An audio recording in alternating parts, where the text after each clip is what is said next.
Kalau orang yang sembahyang ini, tapi di hatinya ada rasa, dalam hatinya ada rasa bahwa dia punya daya upaya, sembahyangnya sia-sia. Sembahyangnya sia-sia. Orang naik haji, orang berumrah, orang puasa, orang bayar zakat, ini orang yang melaksanakan tuntutan Tuhan. Tapi kalau orang ini dalam hatinya ada sedikit punya rasa bahwa dia ada punya daya upaya, maka semua ibadah itu menjadi sia-sia.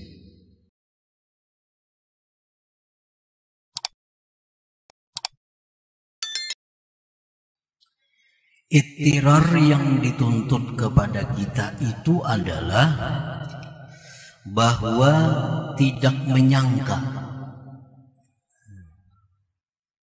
seorang hamba daripada dirinya, apalagi meyakini, tidak menyangka. Waham itu paling lemah perkiraan, paling lemah sangkaan itu waham. Kalau lebih kuat lagi zon itu sangkaan yang sudah kuat. Di atas zon lagi ada yakin. Nah, jadi artinya bahwasanya tidak menyangka, selemah-lemah sangka. Tidak menyangka seorang hamba daripada dirinya itu ada sesuatu keberdayaan dan kekuatan. Dan dia tidak melihat dirinya itu ada sebab yang dia bisa berpegang atas sebab itu.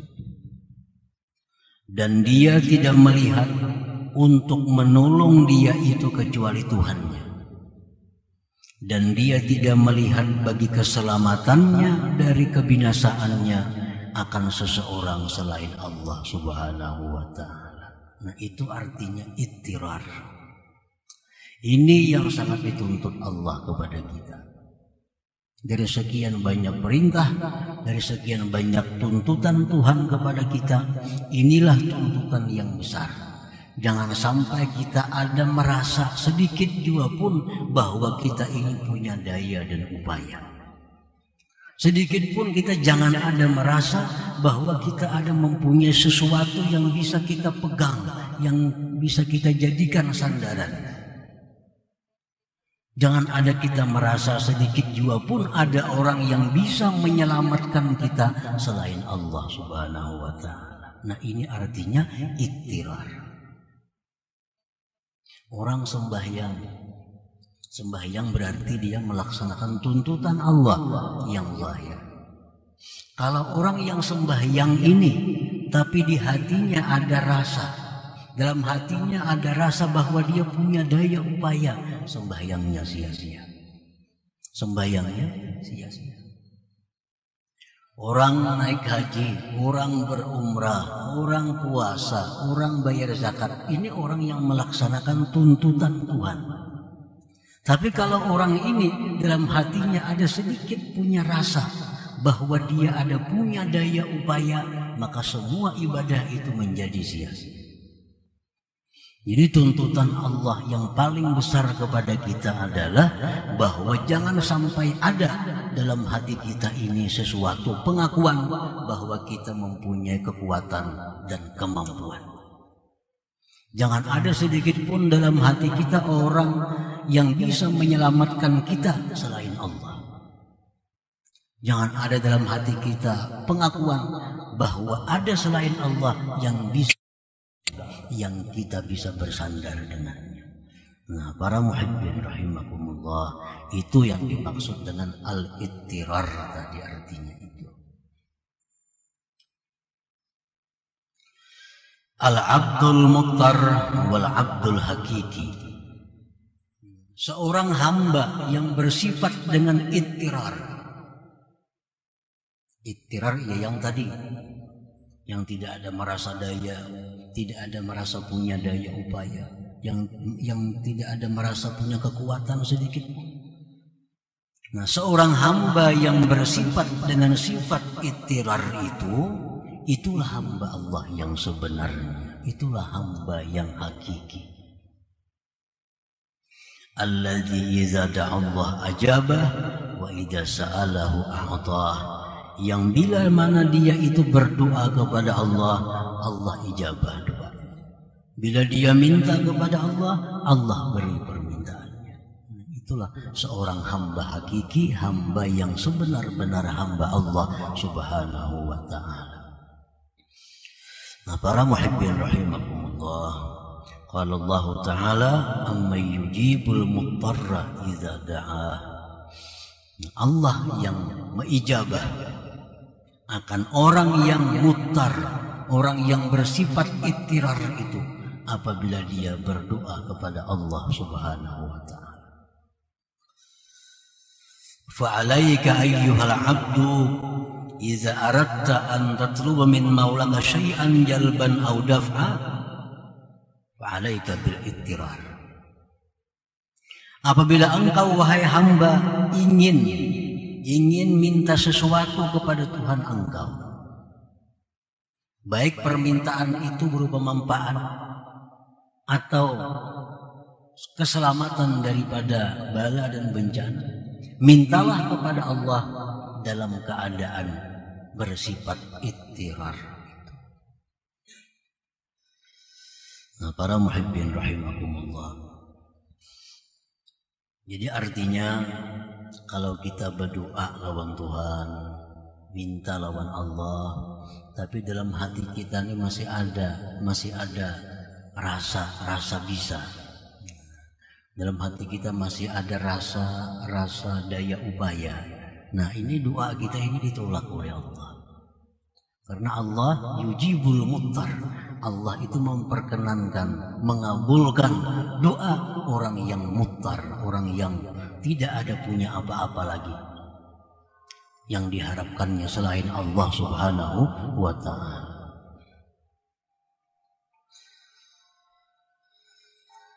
Para muhibbin rahimakumullah, al-ittirar akhassu awsafil ubudiyah. Ittirar itu paling khusus sifat-sifat kehambaan. Sifat kehambaan ini banyak, seperti tawadhu itu sifat kehambaan, khusyuk, khudu, tadarru itu sifat-sifat kehambaan. Nah, ittirar ini lebih khusus daripada itu, lebih khusus daripada tawadhu, lebih khusus daripada tadarru. Ittirar orang yang sudah tidak merasakan punya apa-apa. Nah, ini ittirar. Orang yang benar-benar merasakan la haula wala quwata illa billah. Itu ittirar.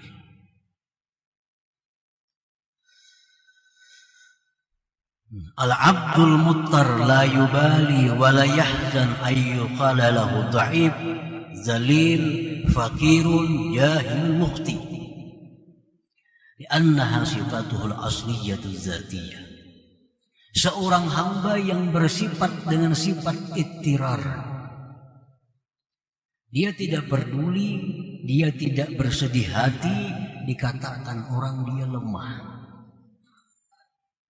Dia tidak peduli, tidak sedih dikatakan orang bahwa dia itu hina.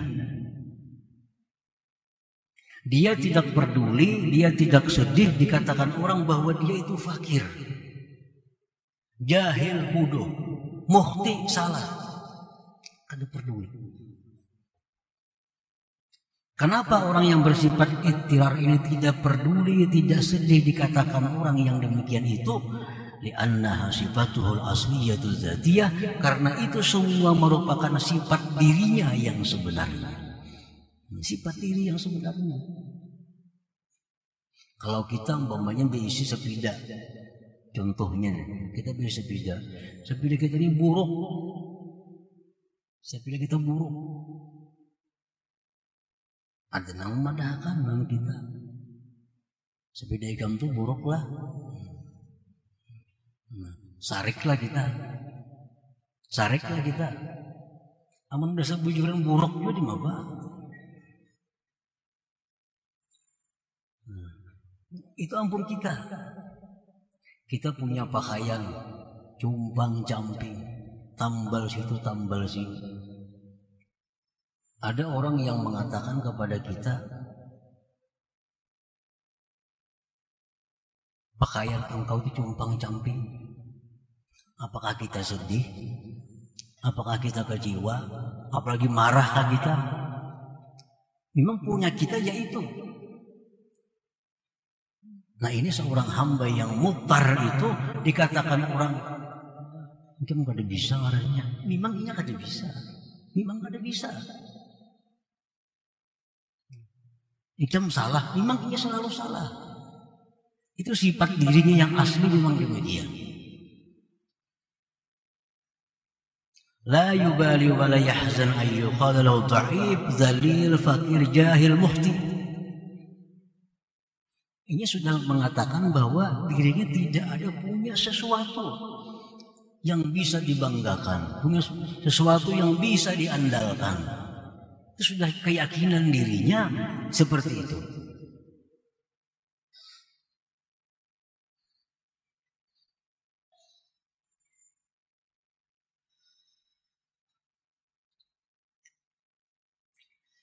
وإذا قيل له قوي عزيز غني عالم شديد فوضها إلى الله تعالى لأنها من صفاته العالية ولا يفرح بها.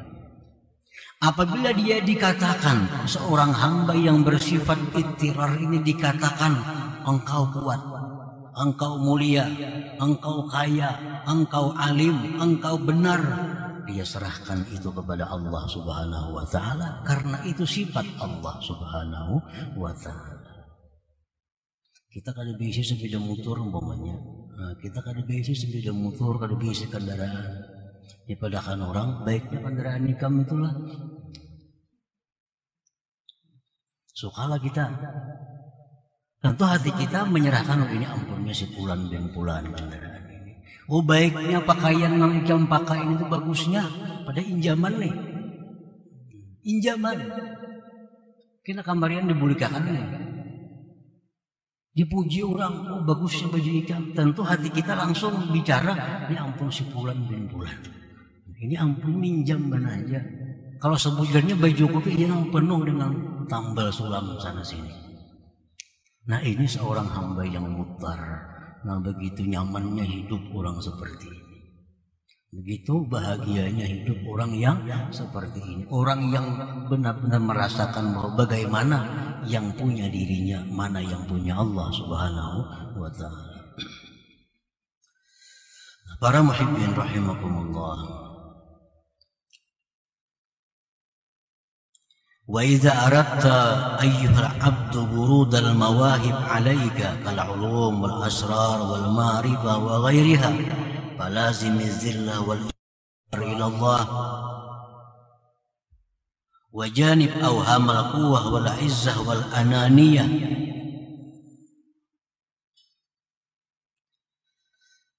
Apabila engkau wahai seorang hamba menghendaki datangnya mawahib dari Allah kepada engkau. Kalau kita nih menghendaki diberi Allah ilmu, ma'rifat, apalagi asrar, apalagi mustajabah. Kalau kita hendak mendapatkan itu semua dari Allah, maka janganlah engkau berpisah dengan sifat diri engkau yang sebenarnya, yaitu kehinaan dan keberhajatan kepada Allah Subhanahu wa ta'ala. Jangan dipisahi sifat itu, karena itulah yang punya kita. Dan jauhilah sangka-sangka kuat. Sangka kuat. Jauhilah sangka bahwa kita ini kuat. Aku ini kuat, hilangkan sangka seperti itu. Jauhkan sangkaan aku mulia. Wal ananiyah, dan aku yang lainnya.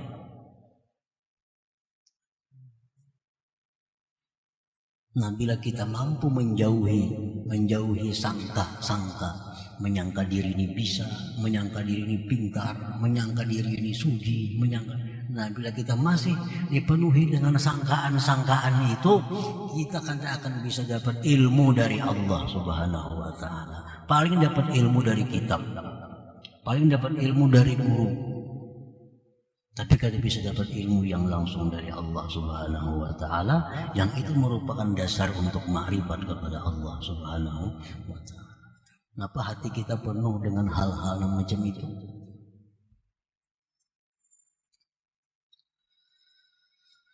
Qala Allah Ta'ala wa laqad nasarakumullahu bi Badrin wa antum adillah. Allah berfirman, Allah menolong kalian pada waktu perang Badar karena kamu pada waktu itu merasa hina. Perang Badar kita cuma 313 orang. Ribuan musuh orang-orang kafir musyrikin. Tapi kenapa kita menang? Kenapa menang?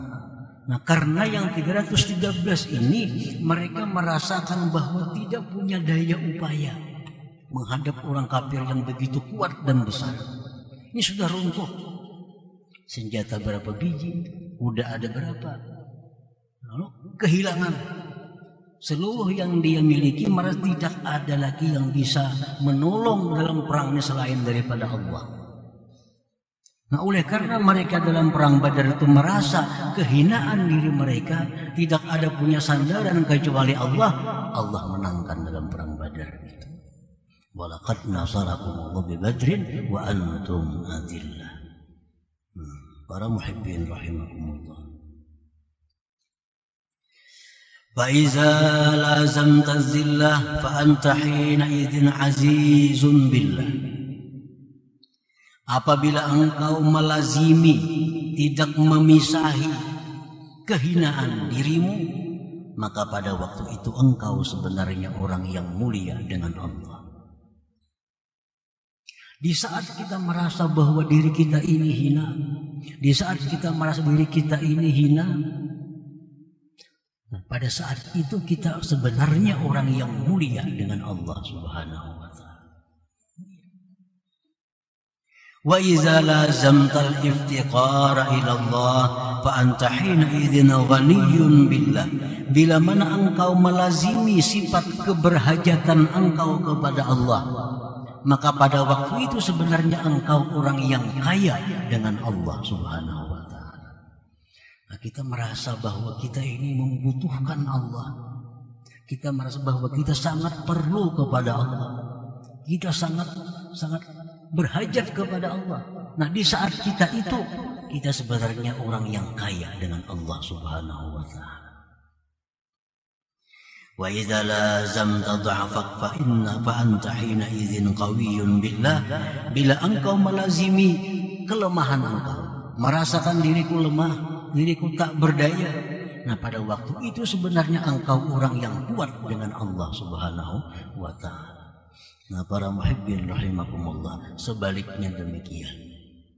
Di waktu kita merasa bahwa diri kita ini mulia, padahal waktu itu kita sebenarnya orang yang paling hina di hadapan Allah Subhanahu wa taala. Di saat kita merasa bahwa diri kita ini besar, saat itulah sebenarnya kita orang yang paling kecil di hadapan Allah Subhanahu wa taala.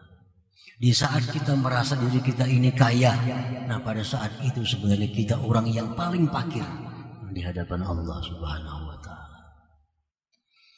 Nah, para muhibbin rahimakumullah, banyak hadis-hadis yang menjelaskan tentang fadilat membaca la haula wala quwwata illa billah. Banyak hadis. Ada yang mengatakan siapa yang membaca la haula wala quwwata illa billah, baca 100 kali sehari, dia akan terhindar dari segala macam bala bencana, setidak-tidaknya kefakiran. Hanya membaca aja. Hanya membaca. Ujar Nabi, siapa yang membaca la haula wala quwwata illa billah, tidak ada daya upaya melainkan dengan Allah, hanya dibacanya, itu sudah mendatangkan keuntungan. Dia terhindar dari berbagai macam hal-hal yang tidak diinginkannya. Apalagi dia merasakan, apalagi merasakan la haula wala quwata illa billah. Makanya kalau kita sudah merasa bahwa kita ini sebenarnya la haula wala quwata illa billah, maka segala kemuliaan, segala kesuksesan, segala macam keberuntungan diberikan Allah kepada kita. Karena orang yang merasakan la haula wala quwata illa billah itu laksana gelas yang kosong. Nah, gelas kosong itulah yang siap untuk diisi dengan ilmu, dengan rahasia, dengan ma'rifat dari Allah Subhanahu wa ta'ala. Ini gelas kosong. Nah, tetapi kalau orang yang hatinya ini berisi dengan perasaan dirinya mulia, perasaan dirinya ini pintar, perasaan dirinya ini kuat, itu gelasnya penuh. Nah, gelas yang penuh tentu tidak akan diisi. Tidak akan diisi lagi oleh Allah Subhanahu wa ta'ala. Padahal penuhnya itu hanya dengan sangkaan-sangkaannya belaka. Nah, para muhibbin rahimakumullah, jadi tidak ada sesuatu yang paling dituntut Allah kepada kita ini melainkan ittirar itu. Ittirar itu. Jangan ada sedikit pun rasa alim, rasa kaya, rasa pintar. Kenapa? Itu ampun orang. Ampun orang. Orang kada bisa kendaraan tadi. Nah, begitu memakai kendaraan di jima orang asa kayanya. Asa kaya. Kena kamarian diambil orang tak bulik pulang ke asa. Tak bulik ke asa. Dan pasti kembali ke itu. Jadi tidak ada sesuatu yang dituntut kepada engkau yang lebih besar daripada bersifat ittirar itu. Dan tidak ada yang paling cepat mendatangkan ilmu, mendatangkan rahasia, mendatangkan ma'rifat. Tidak ada yang lebih cepat selain dengan bersifat dengan kehinaan dan keberhajatan kepada Allah Subhanahu wa ta'ala.